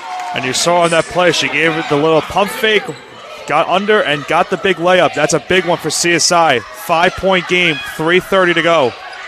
McBride, left-handed hook won't go, and LaFaro has the rebound. That's a big rebound, too. Huge rebound for CSI. Cannot afford to give up any points right now. Down 5. Needing another big bucket here to make it potentially a one-possession game. Nicole Sarcone giving her team instruction from the bench. Phelan thought about a 3. 8 to shoot.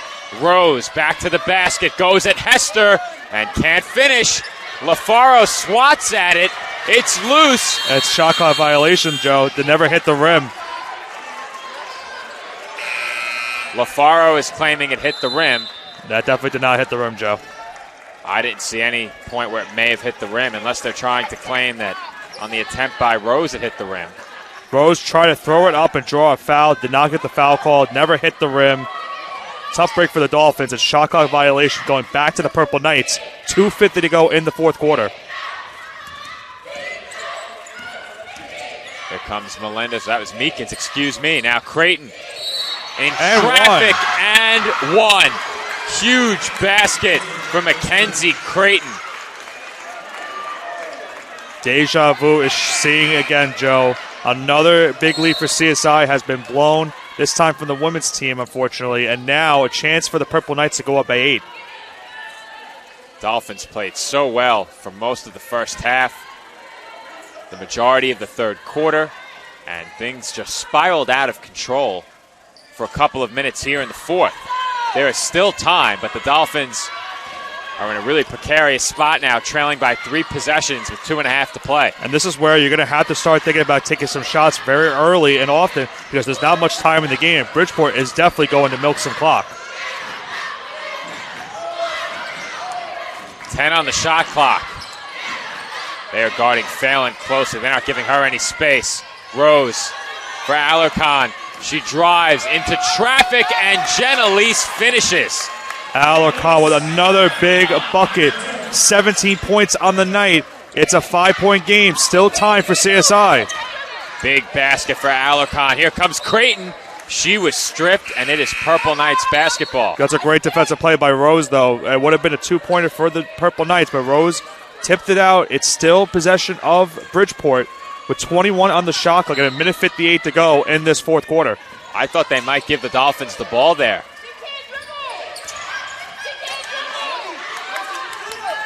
Melendez, pull up, off the mark. Big and rebound. Alarcon's got it. You're right, Nick. Huge rebound for Alarcon. Now CSI with a chance again, Joe, to make it a 1-possession game. Can they get a bucket right here? A basket here changes everything. Phelan for Lambert. Corner 3. No good. And Phelan's got it. 15 to shoot. Great pass from Masinge, and Alarcon lays it in for 2. It's a 1-possession game. And we've got a timeout by CSI, Joe. 1:20 to go in a 3-point game. Alarcon big down the stretch. What an entry pass by Noemi Masinge. Here's a look at the first of 2 Dolphins baskets, or I should say at that strip by CSI. Thought I had the previous Dolphins basket. We don't, but we do have that last one as Noemi Masinge makes a tremendous entry pass to find Jenelise Alarcon under the basket for 2. Here's a second look at it. Masinge got that play started from the corner. That's over the head of Creighton. They take full advantage of the size disparity between Alarcon and the defender, and that brings the Dolphins back to within 3 points. Joe, more of a stupendous pass right there to make it a 3-point game. 1:20 to go. We've got ourselves a ball game. We saw, you talked about it earlier, that double overtime finish we had here at the College of Staten Island. Will we have another one potentially? 1:20 to go. Let's see if we can find out. Dolphins showing great composure to bounce back from that run by the Purple Knights. Bridgeport led by as many as 7. The Dolphins had that stretch of about 2 minutes where they didn't take care of the ball, couldn't get a shot to go, but they've rebounded nicely. Can they finish? It's going to come down to rebounding and key defensive stops for CSI down the stretch. 1 minute and 10 seconds to play. 20 on the shot clock. Meekins almost lost it. She's defended by Phelan. McBride, top of the arc. 10 to shoot. McBride spins. Alarcon right there. Shot by Meekins, no good. And a foul. Foul on the rebound. Wow. We'll get a second look at it. That'd be right, Joe. That's a tough call right there for CSI. Thankfully for them, that's only their 14th foul. They're 1 away, though, from being into the bonus, so CSI needs to watch out for that with 55 seconds to go. We'll have to wait on that second look. I want to make sure we don't miss any live action, but I have it queued up and ready to go. Next chance we get. 55 seconds to play. The Dolphins need a stop. This is Meekins, defended by Lambert. 15 on the shot clock. Asia Brandon's been huge in this game. Does she have one more big shot in her? She gives it up to Witten. And 3-second violation. Violation is called. Turnover. That is a big-time turnover for the Purple Knights. Now CSI has the ball with 40 seconds left. Timeout is on the court, and the CSI Dolphins can make it either a 1-point game or they can tie it on this next possession. Let's get a look at that last foul call on the rebound, see if we can see anything. I didn't see it. I didn't see it either. I definitely didn't see it. We'll slow it down one more time as we have a break during the timeout. Now, Joe, I got a question for you right after this timeout, after we look at this last replay. Foul came right there. So maybe they got Masinge for swatting the arm. That's the only thing I can think of. Masinge is charged with her 4th foul, so she is one away from fouling out. Now, my question is, Joe, with 40 seconds left in the 30-second shot clock, does CSI go for a 2-pointer to try to make it a 1-point game, or do you try to maybe look for that extra pass to make it get a 3-pointer and tie the game? My approach right now is simple. Go for the best shot you can get. You still have time to foul, and if you only get a 2-pointer, you might get a missed free throw out of the Purple Knights. Get the best available shot. Ideally, you'd like to do it promptly. Let's see what happens here. Lambert does have a look. Almost had a chance for the 3 right there. That was the play, and it was a well-designed play. Phelan was also open for 3. She takes the 3, and just a little bit off the mark. It stays with the Dolphins. Oh, and they switched it. It's going back to Bridgeport. And the Knights are going to take a timeout. A big break for Bridgeport right there. As that was definitely the right call, Joe. Lambert was the one that knocked it out of bounds. So now CSI is in a situation where you are 1 foul away from being into the bonus. They're going to have to foul now with no shot clock.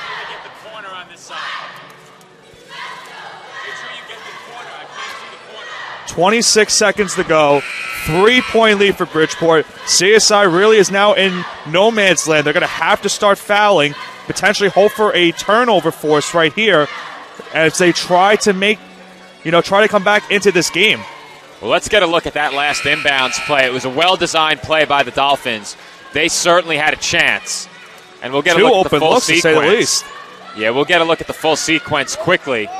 We'll cut away if the ball is inbounded. Now, I don't think the replay went over into our live feed. It did not. We're looking at it on our monitor right now. And you said it, Nick. The Dolphins did have a couple of really good looks. Hopefully we can get our viewers a chance to see it as well.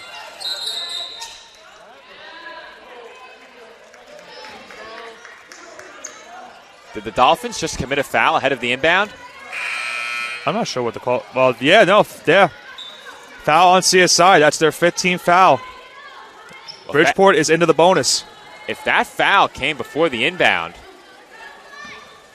then I think Bridgeport would keep the ball. So it must have come after the ball was inbounded. 4-point lead for the Purple Knights here.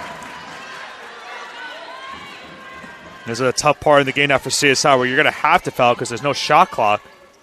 Both free throws were made. It's a 5-point game. 26 seconds to go. We'll get a look at that last Dolphins possession right here. CSI is going to take a timeout. Now, it's tough to see the corner, but this play worked to perfection. Lambert open. Lambert was wide open. That was a good closeout by Brandon as well, but they had Phelan too. They needed a little bit more on that pass. There you see the shot by Phelan. Now, let's slow down the very end of it. The last part of that play is the swat out of bounds, so we'll slow that down to about a quarter speed and get one more look at that as well. But you said it, Nick. I'm certain, or almost certain anyway, that the Dolphins did touch it last. Let's see. Well, that's not a good place for the replay to cut away, so we'll back that up a bit and try again. Try one more time right here.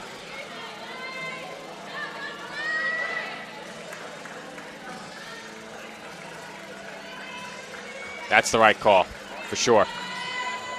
Well, now if you're CSI, you could be in a situation where you got to have to get a quick bucket. Only 26 seconds left. It has to be a really good inbound pass and shot selection for the Dolphins. Phelan, deep 3, way off. Alarcon with the rebound and the 2 points. Almost an and one there, too. Great job by Alarcon. CSI's got a foul, though, and LaFaro does it right there. What a finish by Jenelise Alarcon. Now, I was thinking the same thing as you, Nick. If the Dolphins are able to draw a foul there, that would have been huge. And there definitely was some contact there, Joe, so no call on the play. Alarcon does finish, but it's still a 3-point game as we have now free throws because of the bonus. Here's a look at Alarcon on the finish. And you're right, Nick, on the follow-through. I thought they caught her. And Asia Brandon at the line here misses the first free throw.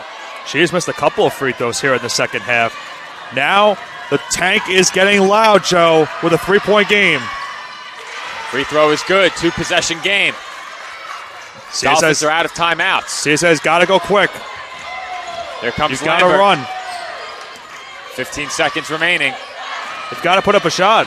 LaFaro drives and is fouled with 9.9 remaining. Now, that's only the second team foul in Bridgeport, so CSI is not in the bonus, so they're going to have to make a really good inbound play again here and have to get a quick foul right after to have any chance. Knox is going to check back in for the Knights. Oh, they called a shooting foul on that, Joe. I originally thought they did. I thought that was going to be a personal foul.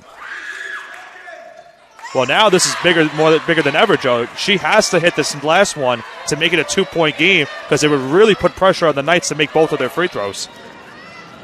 You're absolutely right, Nick. This is a huge free throw, and it's good. It's a LaFaro clutch gene in her veins. It's now a 2-point game with 9.9 to go. Knights calling a timeout. They've got to get a good inbound right here, and they really need to hit their 2 free throws down in this next possession if they're going to hold on for the win. Well, the Dolphins, of course, will look to force a turnover on the inbound pass. If they can, they have some time. Now, the question is, do you go far enough to diagram a play should you steal the pass? You'll be in scramble mode if you come up with a steal and have nothing planned. With 9.9 on the clock, you might be able to draw something up and tell your team, if you're Nicole Sarcone, we steal the inbound. This is what we're looking for. Now, that's easier said than done. You make the steal. Who knows where you'll be on the court? But if you don't steal it right away, you obviously have to foul. I think the best case scenario for CSI is not even doing that. Try to force maybe a 5-second violation on the inbound and try to force their hand and maybe force one of those bad passes. Now, when it comes for Bridgeport, the question is going to be who would be the person to get the free throw shot if there's a foul on the play. Brandon, we've seen a lot of good free throws today from Brandon. She's 7 of 10 from the field. She's missed a couple of big ones, though, down the stretch. Do you give the ball to her in this situation, or does it go to someone else? That's a very important question that the Purple Knights will answer shortly. They inbound from right in front of their own bench. The Dolphins hoping for a big turnover here. Purple Knights do have timeouts. They get it into Melendez. She's trapped and fouled with 8 seconds remaining. So 2 seconds taken off of the game clock with that foul. So Melendez goes to the line. She is 2 of 2 from the free throw line. She needs to hit both of these to put it back to a 2-possession game. If she is to miss one, CSI will have an opportunity to potentially tie the game. But you better believe Bridgeport might just try to foul to avoid a 3-point shot. And the first free throw is good. Big lucky roll for the Knights. It's a 3-point game. Amani Melendez looking to cap off her weekend with a game-clinching free throw, and she does. Now, not all hope is lost for CSI. If they're able to get a big inbound pass right here and get a quick bucket and get a quick foul, there's still some time for CSI, but it's going to have to be really, really quick. And I'm not sure. Purple Knights don't foul. They've got this game. That's not going to do it, Joe. They got to draw a 3 and 1. They're not going to foul, and they hit it. Wow. That's a heartbreaker. And the Dolphins lose by just a single point. That free throw from Melendez now proving to be bigger than ever. That is a heart-wrenching loss for CSI. They fall by 1 point, but a great shot at the end right there. And it's a tough one for CSI. This is how it ends. Unfortunately for CSI, this made basket is not consequential. And a nice job there by Witten. Sometimes it gets a bit tempting to step out and contest that. No reason to put yourself in a position where you could commit the foul and put Perry on the line. A very disappointing loss for the Dolphins, to say the least. They had a commanding lead in the third quarter.